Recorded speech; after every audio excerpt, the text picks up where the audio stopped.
अल्हम्दुलिल्लाह वस्सलातु वस्सलामु अला रसूलिल्लाह। ग्रुप आपको मसाइल और उनका ग्रुप में सवाल आयो है। इंसान मथे तरह तरह जो आज़माइशूं अचनि थियूं, कीअं ख़बर पए त इहा आज़माइश मुसीबत आहे का इहा आज़माइश गुनाहनि जो कफ़ारो आहे, का इहा आज़माइश अल्लाह जी तरफ़ां भलाई आहे, कीअं ख़बर पए, ई सुवाल आयो आहे।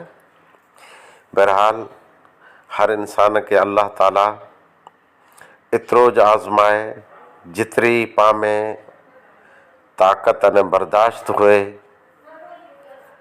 जॾहिं इंसान कंहिं पण आज़माइश में मुब्तला थिए थो अने जेकॾहिं इन आज़माइश पुठियां गुस्सो गम करे थो, ॾुख करे थो, जज़ा फ़ज़ा करे थो, त निकी सम्झो ई अल्लाह ताला जी तरफ़ां इन इंसान मथे आफ़त आहे, गज़ब आहे। अने जेकॾहिं आज़माइश मथे ई सब्र करे वियो त इन सब्र जे बदिले ई आज़माइश इन जे गुनाह जो कफ़ारो बनी वई।